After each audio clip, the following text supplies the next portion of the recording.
Welcome to NarrativeNook audio tales where enchanted stories come to life.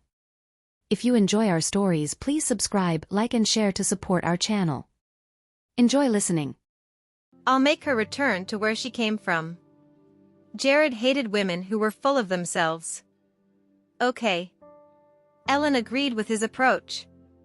It seemed that those women who tried to seduce him didn't need her to drive them away, he could handle them himself.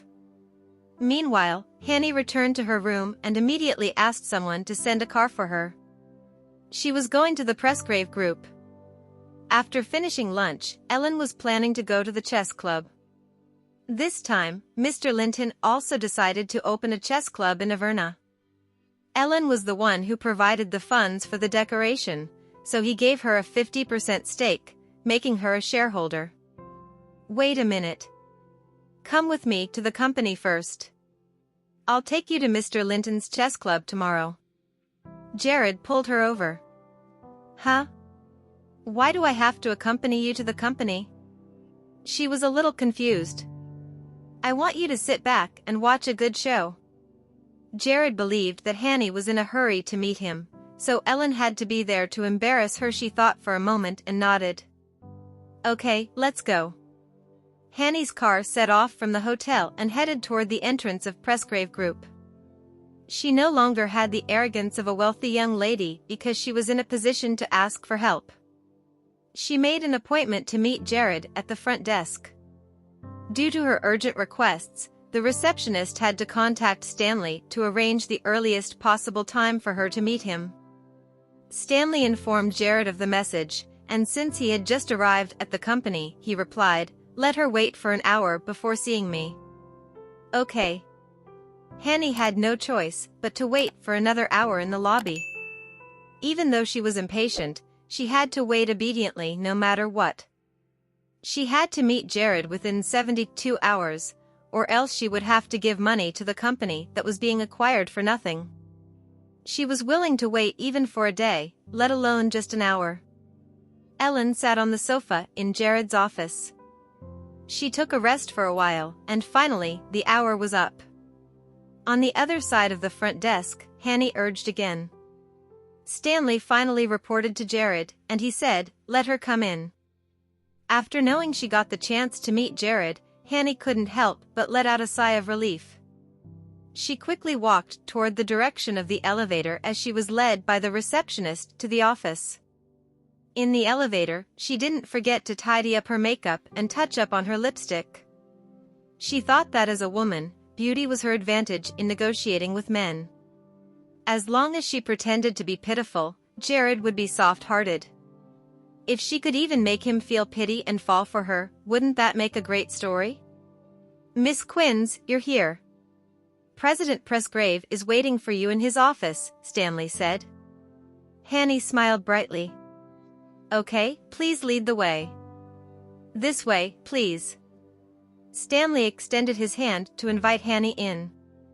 She did not forget to use any mirror or glass that could show her reflection to check her current attire and makeup. At last, they reached the door to Jared's office. Then, Stanley knocked on the door before he opened it and entered the office. "President Pressgrave, Miss Quinns is here." She immediately revealed a sweet, faint smile. After she received a look from Stanley, she stepped into the office elegantly. However, her smile stiffened the moment she saw another woman sitting on the sofa because she had never expected to see Ellen in Jared's office. Hence, she was shocked as she turned to Stanley and stated, I'd better come again tomorrow because I have an urgent matter to attend to. President Pressgrave needs to leave for abroad at 3:00 p.m. today. Miss Quinns, you'd better hurry up and say it if there's anything on your mind. Otherwise, you won't have the chance to meet him, Stanley explained. He was involved in the whole incident, so he knew what to do. Hanny's expression became hideous. Then, I've got to bow down and beg Jared in front of Ellen in this 1 hour. Ellen sat on the sofa and looked at Hanny awkwardly standing at the door. She then resumed reading the magazine in her hand and did not even acknowledge Hanny. Although she was rarely rude to others, she despised people like Hanny Shameless. Miss Rice, good afternoon. Is President Presgrave around? Hanny could only behave cheekily and walked to the sofa to greet Ellen. What's up? Ellen asked while raising her eyebrows. I wonder if Jared did it purposely, considering that he left me in his office before heading off on some business. Can you tell me when he'll be back?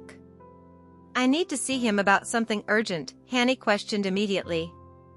However, Ellen purposely shook her head and replied coldly, I'm not sure. Miss Rice, could you please help me in contacting him? I have an urgent need to see him, Hanny pleaded. I can't offend Ellen now, so all I can do is beg her to help me. Ellen, on the other hand, did not forget how arrogant and confident Hanny was at the party. Thus, she uttered aloofly. Miss Quinns, aren't you capable? Why are you begging me? Hanny's face became slightly flushed as she explained awkwardly, I'm sorry for offending you before. Please forgive me, Miss Rice. She was smart, so she knew that she had to soothe Ellen's anger toward her since Ellen was in the office. Otherwise, it would be useless no matter how she begged Jared as long as Ellen wasn't on her side. Ellen supported her chin as she looked at the forced look of plea on Hanny's face. Serve you right. You should keep a low profile and be humble. Just when Hanny put her palms together to beg Ellen again, the door behind her was opened. Jared strode into the office with Stanley. Seeing that, she leaped to her feet in delight. Mr. Presgrave, here you are. Jared sat next to Ellen. Hanny, on the other hand, stood up and took a few steps back. She put up a pleading front and bowed while sincerely begging, Please help me, Mr. Presgrave.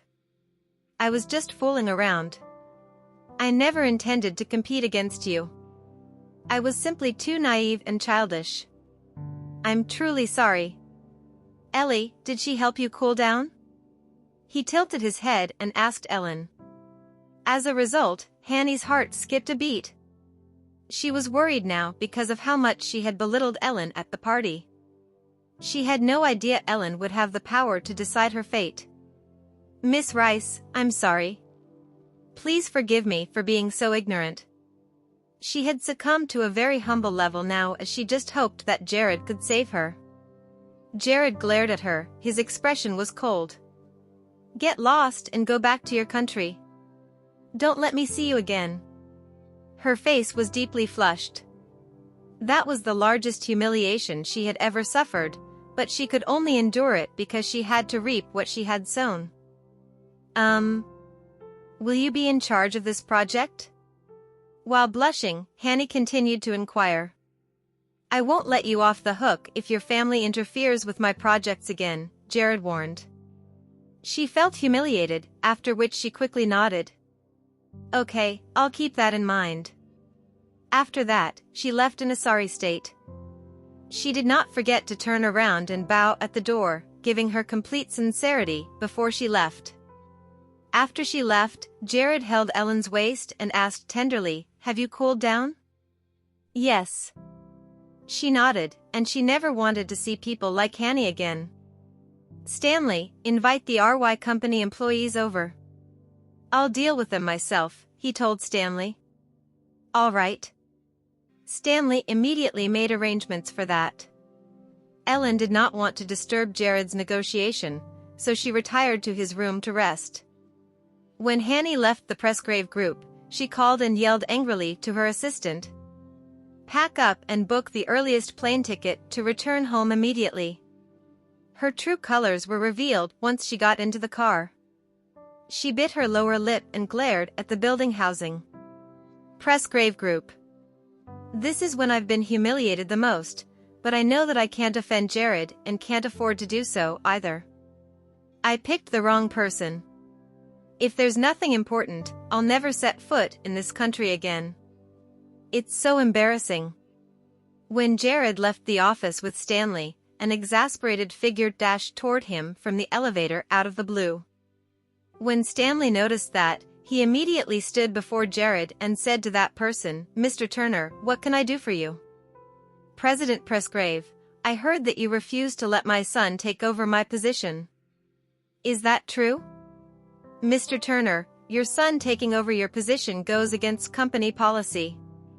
This is a company, not a hereditary royal system, as in ancient times. So, there's no such thing as the son taking over the father's position, Jared responded coolly. Then, what about you? You could take over your father's position. My son is so outstanding, and he works so hard. He's capable of taking over my position. Please give him a chance. Gavin gave him a pleading look. President Presgrave, please do me a favor. That's impossible, Mr. Turner. I'll ask for your father's help. This is already decided even if my father steps in, Jared said solemnly. You hold others in contempt, don't you? You're just a boy to me. Listen. I sacrificed my whole life for the company, and my only request is for my son to take over my position. Is it wrong? Gavin glared at Jared with deep wrath as if Jared was being unreasonable. Mr. Turner, President Presgrave is leaving for a meeting. Stanley interrupted him to ask him to set aside his private matter. I'm not going to give up like this, Gavin declared before storming out. Stanley put his hands on his waist furiously the moment Gavin left. What's wrong with Gavin? Why is he so stubborn? Why does he want his son to take over his position no matter what? It's a modern world now. Why does he think that you're wrong? It's quite baffling. Jared recognized Gavin's requirements. Gavin wanted to give his son a chance to develop his skills before he retired, owing to his unusual faith in his son. He hoped that the Presgraves would do him a favor. Forget about it. Let's get this meeting started. Jared stuck to his principles. He would not allow his company to be involved in string pulling, so he strictly adhered to the policies. Stanley nodded. I don't have to waste much time worrying about this. After all, Gavin is just making a fuss. He'll retire when the time comes. At that time, a middle-aged man was pacing to and fro anxiously outside the lobby of Presgrave Group. When he saw his father coming downstairs, he immediately rushed to his father and asked, Dad, how did it go? Did President Presgrave agree to it? Will I be promoted to your position? Gavin clenched his fists in frustration. That boy rejected me, and he didn't even consider it. Jason Turner soon became disappointed and even slightly enraged. Dad, didn't you claim that you have a very close relationship with the Presgraves? Didn't you promise to help me get a promotion? You must keep your word. I'm doing everything I can for you. Easy. Let me handle it. When was the last time I let you down? Gavin patted his son's shoulder. Since his son had grown up in a single-parent household, Gavin was everything to him, which was why he handled all his son's affairs well. Now that Jason was still a manager of a small department in the Presgrave Group, he wished that he could inherit his father's position to feel elated and proud of himself. Consequently, he was soon overjoyed. Okay, Dad, I'll leave it to you. When I'm in your post, those who look down on me won't be able to laugh at me again. Expect good news. Gavin nodded. He would never fail his son. After the meeting that lasted for an afternoon, Jared left the conference room to walk to his room quickly. President Presgrave, about tonight's social gathering - just reject it, he answered without even turning around. Stanley inevitably smiled helplessly. I'm afraid there's nothing else he cares about except Miss Rice. Ellen enjoyed her quiet alone time. She dozed off, however, while reading a book on the sofa in front of the French window. Jared was taken aback when he opened the door and entered the room. He noticed the setting sun shining on the sofa and Ellen was sound asleep with a book on her face. He squatted and gently removed the book to reveal Ellen's adorable and sweet face. Her slightly apart rosy lips were appealing, so he kneeled to steal a kiss and did so repeatedly until she awoke from his kisses. Finally, she opened her doe eyes, which were slightly glassy from the sleep. When she saw him, she smiled. "Is the meeting over?" Her long hair was draped behind her head as she sat up. Anyone would wish to adore and pamper her forever because she resembled a fairy with a gentle and natural temperament. "Yes, it's over. Come. I'll take you to dinner." "Okay." She nodded. "Let's go back to my mansion tonight. It's the weekend tomorrow. Let's sleep in." He touched her nose briefly, and she soon blushed. She no longer felt shy around him. That night, they had a candlelight dinner. He had taken her to various high-end restaurants in Averna to enjoy different dishes from countries all over the world. Regardless, she found herself the happiest eating with her loved one, and it did not matter how tasty the food was. Jared drove her to his mansion at around 9 p.m. His bodyguards were clearing the way for them. Suddenly, something happened that caused the bodyguards to slam the brakes. The other bodyguards at the rear had also consequently braked, which then led Jared to follow suit. As a result, Ellen was caught off guard and bumped her head on the dashboard. "Are you okay? Does it hurt?" Jared rubbed the spot where she hurt herself, and he was enraged. He wondered what happened in front of them. "I'm fine." Ellen shook her head. Although it was slightly painful, something seemed to have happened in front of them. "What's the matter?" He asked her to stay in the car before he alighted from the vehicle and noticed that all of his bodyguards had gotten out as well. A figure quickly dashed toward him and screamed, "President Presgrave, it's me." "Mr. Turner?" He knitted his brows in slight shock. "Mr. Presgrave, this person rushed out of nowhere and blocked the way, so we had to brake." "Are you hurt?" Jared was fine, but Ellen hurt her head. Nevertheless, he was still frustrated. "Mr. Turner, what do you want?" "I'd like to meet with you privately to talk." Gavin did not give it much thought. He could not see Jared in the company, so he wanted a private meeting with him. Thus, he acted rashly and blocked the car. "It's getting late. Let's do it another day." Jared did not want to talk to him because discussing his affair was pointless. "President Presgrave, just give me 5 minutes." Gavin strove for a chance as he said so. However, Jared was still very angry at him for blocking his cars, so he said to his bodyguards, "Please ask him to leave." "President Presgrave, I promise I won't take up too much of your time. Please give me 5 minutes." He then pulled a folder from his backpack and handed it to Jared. "This is my son's resume. He's truly exceptional. Please consider giving him a chance." Jared did not accept it. He simply and calmly answered, "Mr. Turner, I respect you since you're my elder, but please understand that the company is bound by its policies. I can't break them. We can be merciful, can't we? Can't you please do me a favor?" Gavin became agitated all of a sudden. "Is it necessary for you to be so cruel to my family? Do you have to go to such lengths?" Jared gave the bodyguard a look before he turned to go back to his car. Gavin quickly pursued Jared and dashed to his car. From the rolled-down window, he noticed Ellen, who was sitting in the shotgun seat. As a result, he soon realized why Jared was eager to return home. It turned out that there was a woman in the car. The bodyguards came and carried him away at that instant. He watched as Jared drove away. After that, his gaze became slightly sinister and horrible under the dim light. He gritted his teeth as he watched that team of cars leave. "There's nothing impossible in this world," he murmured.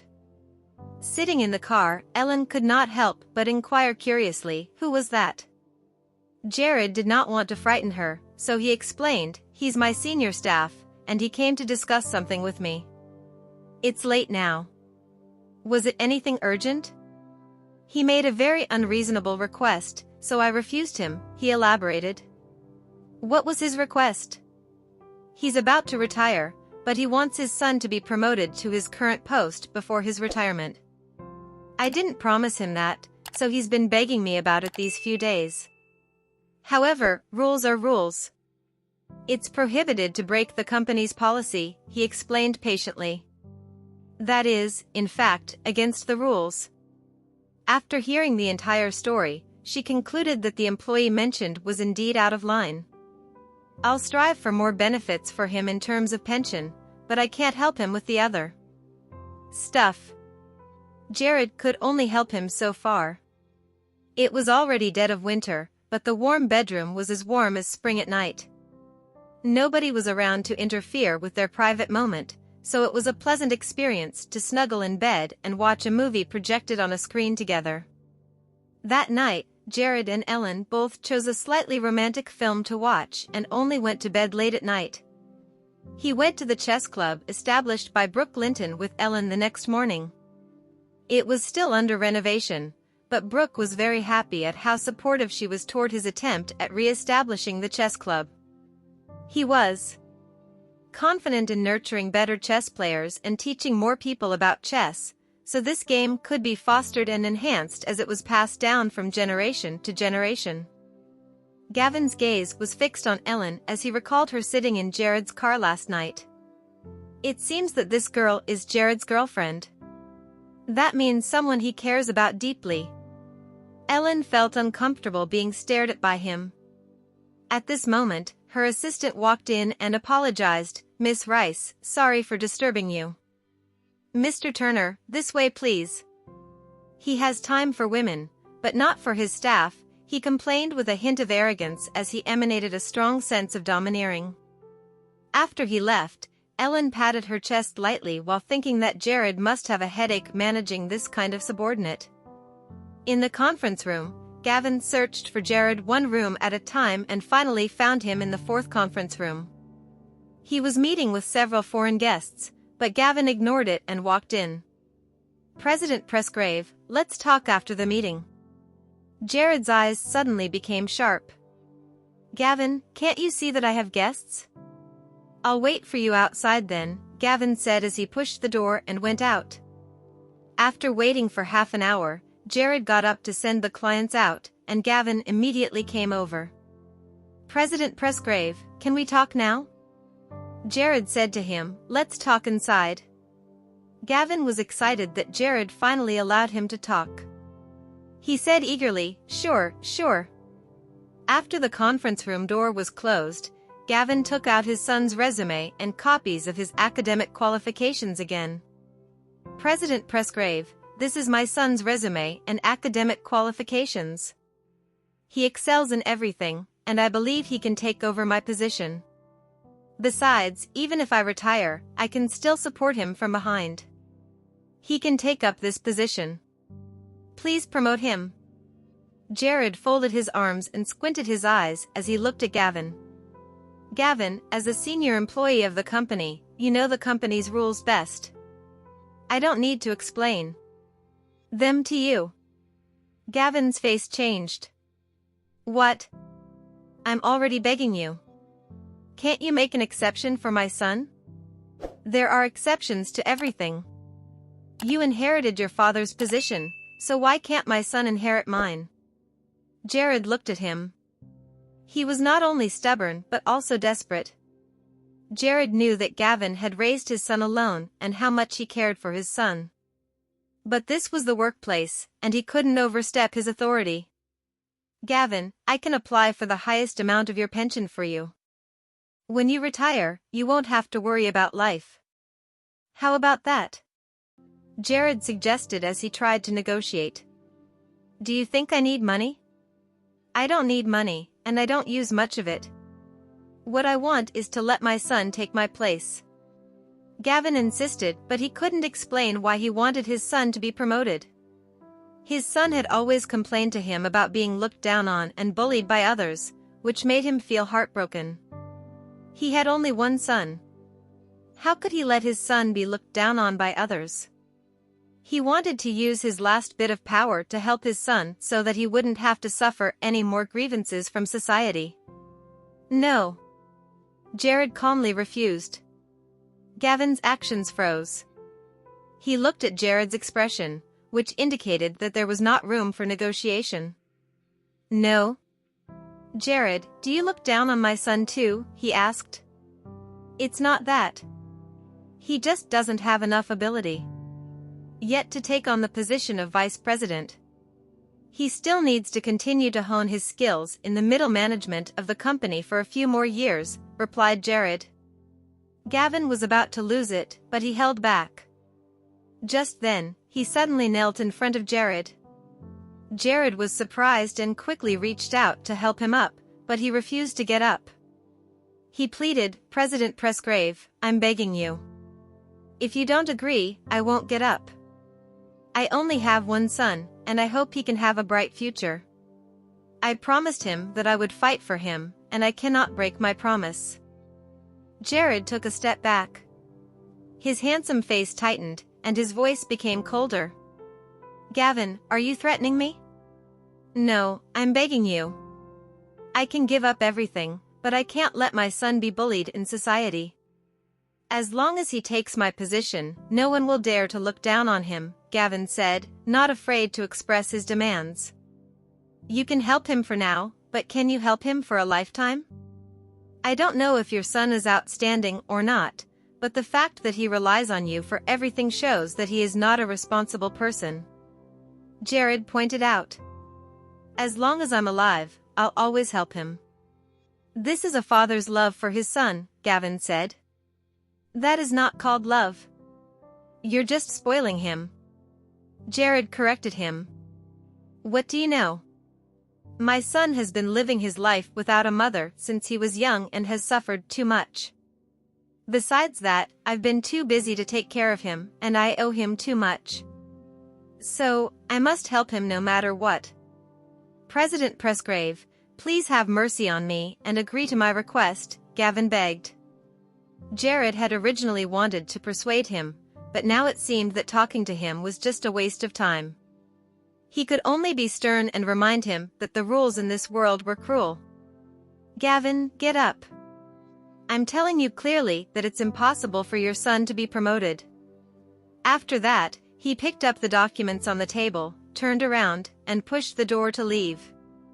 President Presgrave, Gavin knelt on the ground, trying to stop him, but he still left without looking back. 3 days later, Gavin retired, but his request was rejected. A new vice president was appointed. He was a talented and experienced executive from the company's branch overseas. Having failed to get the position, Gavin's son Jason threw a tantrum in the office and even beat up a staff, which caused extremely negative consequences. According to the company's rules, the incident was classified as malicious behavior, and Jason was dismissed by the company. After leaving the company, Jason drove in a rage and lost control of his vehicle while driving on a bridge that afternoon. He crashed through the guardrail and fell into the river. When Gavin learned of the news, he was devastated.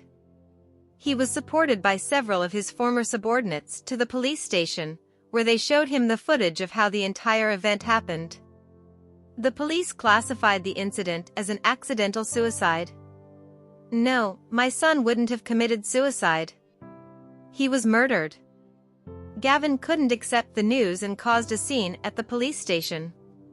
In the end, the police had to forcibly send him back home and had people keep an eye on him. In the evening, Stanley reported the incident to Jared. President Presgrave, Gavin spoiled his son too much. His son would resort to suicidal thoughts when he encountered setbacks. He had himself to blame, Stanley lamented. Send someone from the company to console him, Jared ordered. Understood. We'll send his subordinates. Hopefully, he can get through this. Jared also hoped that such incidents would not happen again. As the saying went, you sow what you reap. The Turner family. Gavin's former subordinates came to express condolences one after another, and representatives from the Presgrave group also came.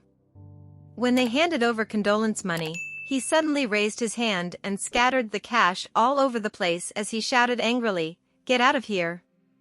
Get out. Gavin, please accept our heartfelt condolences. Do you not know who caused my son's death? It's that arrogant brat, Jared. It's all because of him. If he had approved of my son taking my position, how could my son have died? The company representative's face sank. Gavin, mind your words. What does this have to do with President Presgrave? It was him who caused my son's death. Gavin insisted that Jared was responsible for his son's death. We are all very saddened by your son's death, but this is no one's fault. The police have also announced that your son's death was accidental. Hoof. I have unfinished business with the Presgraves. Gavin stubbornly snorted, as if he wanted to take on the Presgrave group on his own. Gavin, don't do anything foolish. Get out. Gavin did not show them any respect and ordered them to leave. Stanley quickly reported this matter to Jared as he scolded, Gavin is becoming more and more fatuous. He blames his son's death on you, President Presgrave. Don't worry about it. As long as the company runs as it's supposed to, it's fine. Jared didn't take it to heart and decided to let Gavin vent his emotions. President Presgrave, I'm really worried. What if he does something out of line? Notify everyone in the company that he is not allowed to enter, and you should send someone to monitor him. Jared frowned. Gavin was emotional right now, and they should be on guard. Understood. I'll notify everyone immediately, Stanley replied. The Turners' residence. After Gavin had finished arranging his son's funeral, he suddenly realized that his son was alone in the underground world at such a young age. At the thought of it, he felt even more grief-stricken. Jason, do you want me to find someone to keep you company? You like beautiful girls, right? I will get you one, and you'll have a companion in the underground world. Looking at his son's photo, he said this sinisterly. While he spoke, a person came to his mind. He chuckled coldly. Yes, it's her. She's pretty enough. And she's Jared's woman.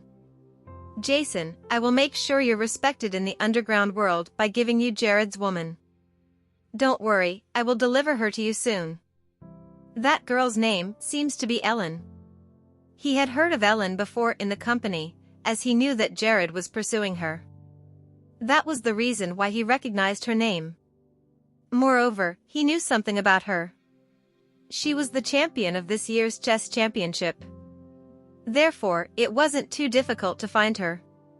He dialed a number. Hey. Caden, I want to ask you about someone. Who is it? Don't you have some acquaintances playing chess? I want to know who the teacher of this year's champion is. Oh. It's Brooke Linton, my old buddy. He founded a chess club, and I heard this girl even invested in it. Really? So, does that mean this girl hangs around there? Why are you asking about this? It's nothing. I have a relative who wants to meet her. Caden, do you know the address of this chess club? Of course, I do. I even visited it a few days ago. Okay, send me the address. My relative wants to learn chess. I'll introduce the place to him, said Gavin. All right, I'll send you the address now. By the way, I heard about your son. My condolences to you, replied Caden. Thank you. My son won't be alone in the underground world, Gavin said. Caden could tell that Gavin's mental state was not quite normal, so he didn't say much and hung up the phone. After getting the address of the chess club, Gavin looked at his son's photo and said, Son, let me go take care of something. I'll be with you soon. He no longer had any desire to live, but he had one last thing to do in this world, which was to give a companion to his son. Just then, his phone rang, and he saw that it was one of his former favorite subordinates. Hello. Terry.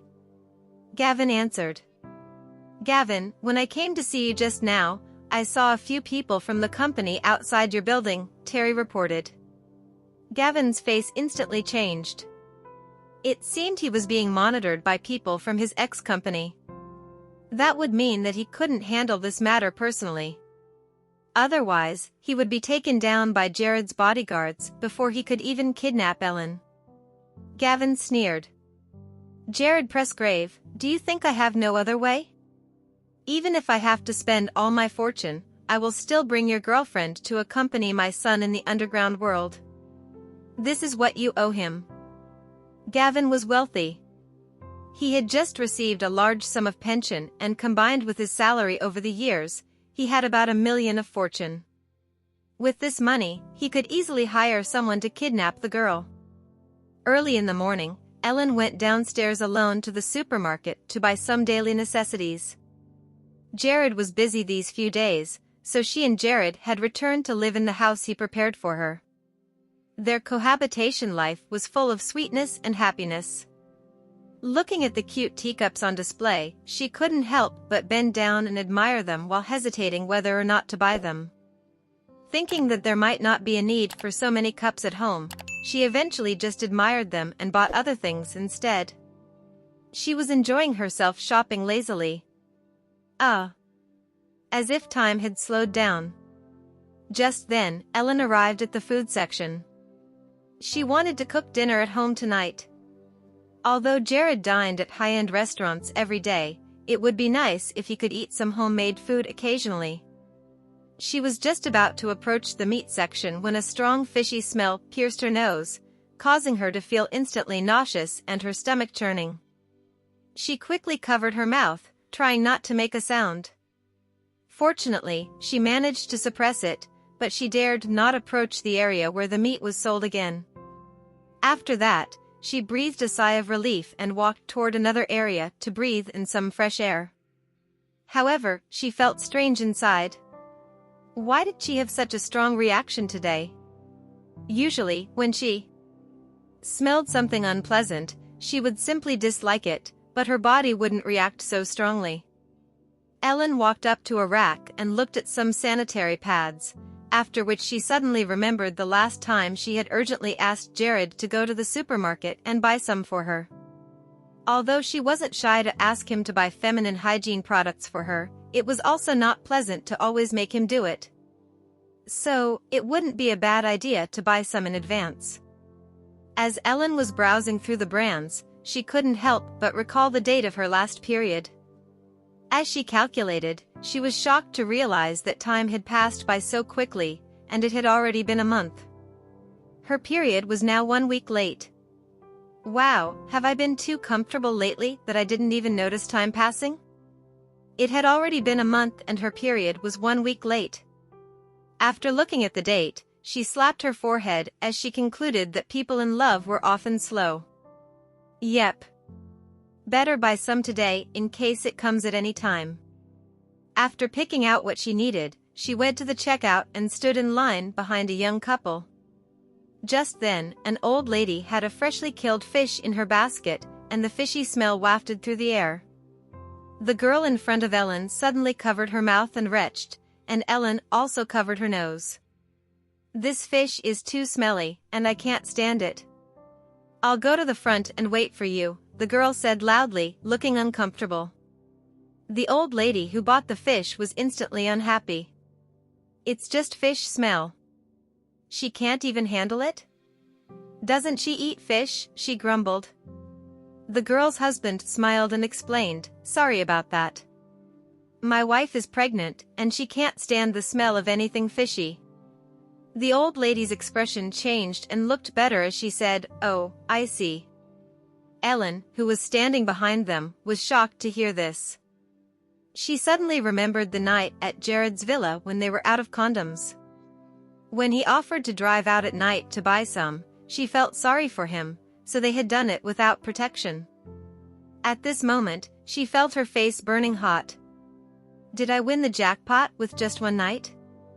After finishing the checkout, she hurriedly went to a nearby pharmacy and bought a pregnancy test kit. She rushed to the bathroom as soon as she got home.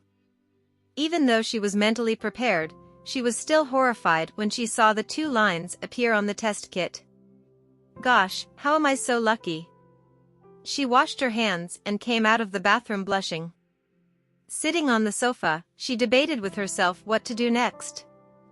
We aren't married yet, and I haven't even met his parents. Having a baby at this time doesn't seem appropriate.